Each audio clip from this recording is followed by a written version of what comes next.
샬롬 샬롬 샬롬 샬롬 샬롬. 하나님 사랑합니다. 여러분 주 안에서 사랑합니다. 17장 말씀입니다. 8절에서 16절. 야훼는 나의 승리, 이런 제목으로 함께 은혜를 나눕니다. 옛날 로마 황제들은 기독교를 엄청 박해했죠. 무려 300년간이나 초대교회를 참혹하게 억압했는데, 특히 추후 54년에서 68년까지 아주 지독했다고 그러죠.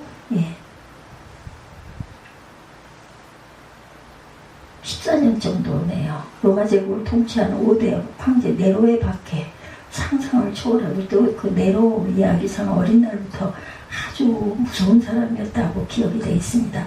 베드로도 바울도 그때 다들 순교합니다. 그다음 제52대 황제인 콘스탄티누스에 와서 비로소 오랜 박해 시대의 종지부를 찍게 되죠.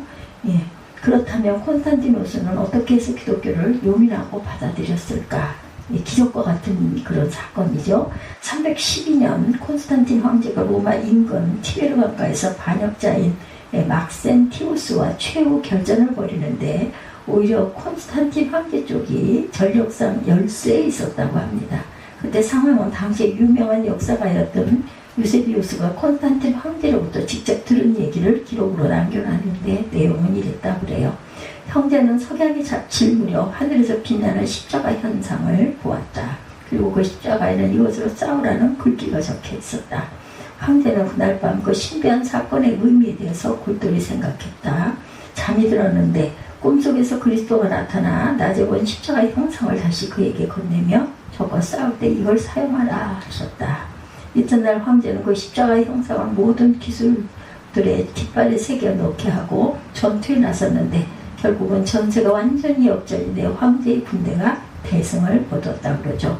그 사건, 그 전투의 승리로 황제가 정식 기독교로 개종하면서 긴 박해 시대가 끝나고, 313년에는 밀라노 친령을 통해 기독교를 정식으로 공인했을 뿐만 아니라 마침내는 기독교를 로마의 국교로 선포하게 되었다고 합니다. 오늘 본문에도 유명한 깃발 이야기가 나오죠. 마지막 15절에 보면 야훼니시라는 말이 나오는데, 히브리 말인 야훼니시는 야훼는 나의 깃발, 야훼는 나의 승리다, 이런 뜻을 갖고 있어요. 15절에 모세가 제단을 쌓고 그 이름을 야훼니시라 하고, 이르되 야훼께서 맹세하시기를 야훼가 아말렉과 더불어 대대로 싸우리라 하였더라, 이렇게 증거합니다. 그래서 야훼니시라는 말, 히브리 말인 야훼니시는 야훼는 나의 깃발, 야훼는 나의 승리다, 이런 뜻을 갖고 있다라는 것이죠. 오늘 본문에서 말씀하고 계십니다. 그래서 우리말은 우리 믿는 사람들, 우리 대한민국의 성도들은 누구나 두 개의 깃발을 가지고 있습니다. 하나는 우리 대한민국 국기인 태극기, 또 하나는 야훼니시 깃발은 야훼의 깃발인 야훼니시 깃발을 갖고 있죠. 대한민국 국민일 뿐 아니라 하나님의 자녀들이기 때문에 반드시 두 개의 깃발을 지니고 살아야 한다. 깃발은 곧 우리의 소속과 정체성을 의미합니다. 그래서 언제나 이 두 개의 깃발을 가슴에 품고 살아야 한다. 이제 오늘 본문이 전하는 이스라엘과 아말렉의 전쟁을 한번 살펴봅니다. 8절에 보면 아말렉이 와서 이스라엘과 싸웠다고 하죠. 여기 이스라엘과 싸웠다는 아말렉은 대체 어떤 족속일까? 성경에 보면 아말렉은 거의 이스라엘의 천적이었습니다. 잘 아시는 대로 이스라엘은 야곱의 후손이고, 지금도 그들은 이스라엘이라는 국호를 쓰고 있는데, 원래 이스라엘은 나라 이름이 아니라 일개인 야곱의 새 이름인 하나님과 겨루 이겼다라는 뜻을 갖고 있죠. 근데 야곱의 후손들이 아예 야곱의 새 이름을 자기들의 국호로, 나라 이름으로 쓰고 있는 거라는 거죠. 그러면 아말렉은 어떤 족속일까? 아말렉은 야곱의 쌍둥이 형제인 에서의 후손들이죠.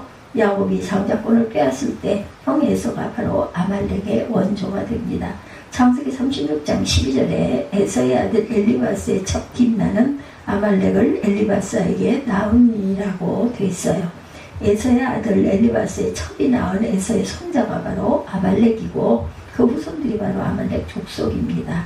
야곱과 에서의 관계가 처음부터 뒤틀렸던 것처럼 그들의 후손들도 끝까지 서로 사이가 좋지 않았어요. 좋지 않을 정도가 아니라 원수지간이 됩니다. 에서는 원래 사냥꾼이었어요. 그래서 그의 후손들은 아말렉도 처음부터 유목 생활을 하는 부족으로 이스라엘보다 훨씬 강하고 거칠고 호전적인 사람들, 그들은 광야를 떠돌다가 약한 부족이나 대상을 만나면 그들을 약탈하여 도적대로 살았다고 합니다. 그럼 이번엔 당시 이스라엘을 공격한 아말렉의 전술을 한번 살펴보죠. 우선 아말렉이 이스라엘을 공격한 시점입니다. 오늘 보면 17장 8절에 나와 있죠.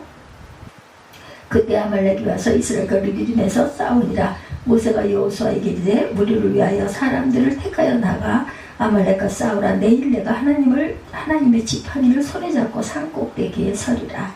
여호수아가 모세의 말대로 행하여 아말렉과 싸우고 모세와 아론과 훌은 산꼭대기에 올라가서 모세가 손을 들면 이스라엘이 이기고 손을 내리면 아말렉이 이기더니 모세의 팔이 피곤함에 그들이 돌을 가져다 모세의 아래 놓아 그가 그 위에 앉게 하고 아론과 훌이 한 사람은 이쪽에서 한 사람은 저쪽에서 모세의 손을 붙들어 올렸더니 그 손이 해가 지도록 내려오지 아니한지라. 여호수아가 칼날로 아말렉과 백성들을 쳐서 무찌르니라. 야훼께서 모세에게 이르시되 이것을 책에 기록하여 기념하게 하고 여호수아의 귀에 외워 들리라. 내가 아말렉을 없이하여 천하에서 기억도 못하게 하리라. 모세가 제단을 쌓고 그 이름을 야훼 니시라 하고 이르되 야훼께서 맹세하시기를 야훼가 아말렉과 더불어 대대로 싸우리라 하였다. 이렇게 말씀하고 있습니다. 예. 17장 2절 이하에 이렇게 계속 말씀하신 내용 제가 지금 쭉 읽었어요. 예. 그 적들은 항상 상대가 서로 단합하고 화합하고 백성들이 지도자를 잘 따르고 성도들이 하나님께 감사함의 말씀에 순종할 때는 감히 공격을 못합니다. 그러나 백성들이 지도자와 다투고 돌로 치려하고 사람들이 사람을 심하며 원망할 때는 바로 이때다 하며 공격을 하죠.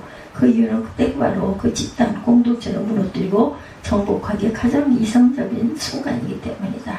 그때는 자기들끼리 서로 다투고 싸우고 원망하느라 단합해서 외부의 적을 상대하거나 방어할 여력이 없죠.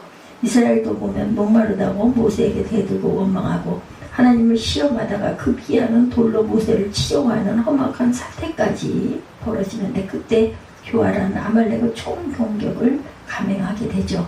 다음은 당시 아말렉이 어떤 전략으로 이스라엘을 그렇게 공격했는지를 한번 보죠. 이 사건이 신명기 25장에 나오는데 신명기 25장 18절에 보면 이런 말씀이 나옵니다. 그들이 하나님을 두려워하지 아니하고 내 뒤에 떨어진 약한 자들부터 쳤느니라. 뒤로부터 공격을 했다고 그러죠. 아말렉이 지금 시험에 들어 서로 다투고 분열하고 이스라엘을 기습하면서 처음에는 주로 어떤 사람들을 타겟으로 삼느냐 하면 뒤처진 사람들, 낙오한 사람들, 병든 사람들, 노약자들을 먼저 공격했다. 그게 그들의 전략이었어요.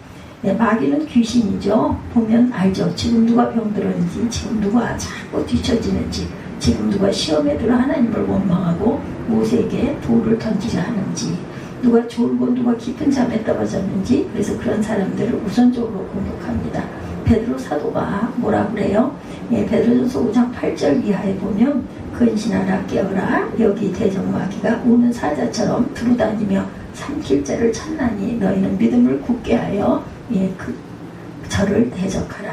마귀가 우는 사자처럼 굶주린 사자처럼 주로 어떤 자들을 찾는다고 그래요? 졸고 있는 자들을 대적한다. 졸거나 자고 있는 사람은 무방비 상태, 완전히 무장해제 상태이기 때문에 거저먹을 수가 있겠죠. 동물의 왕국 같은 자연 다큐도 보면 수만 마리의 들조대가 한꺼번에 이동하는데도 포식자들은 기가 막히게 한다고 그래요.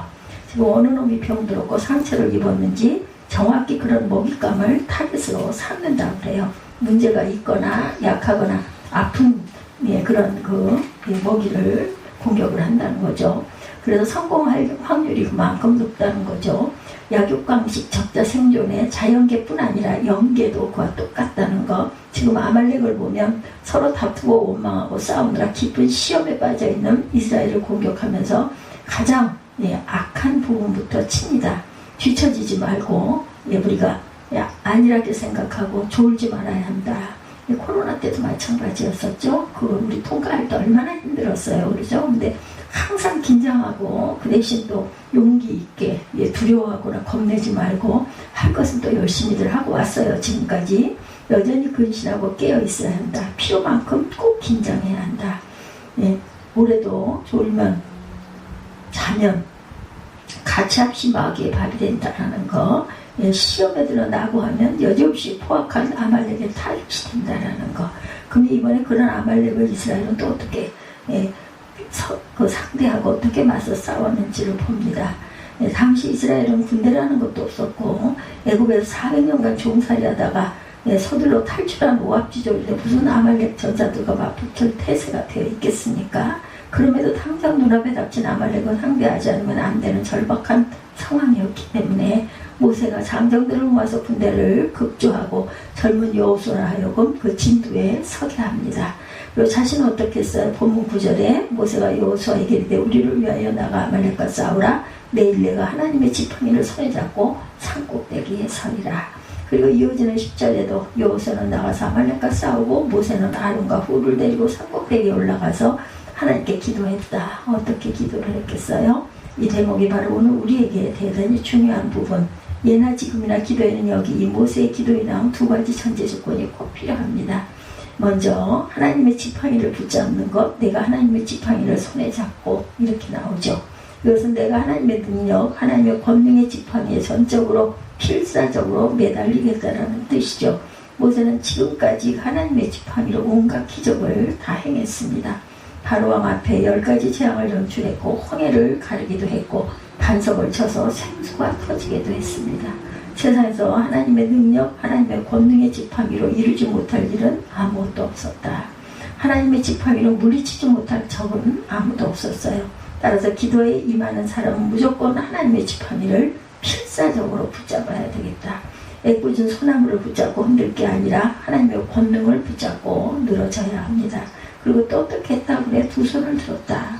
예, 우리는 적이 아니라 마귀가 아니라 모세처럼 하나님께 투항할 줄 아는 믿음의 자녀들이 돼야 되겠죠.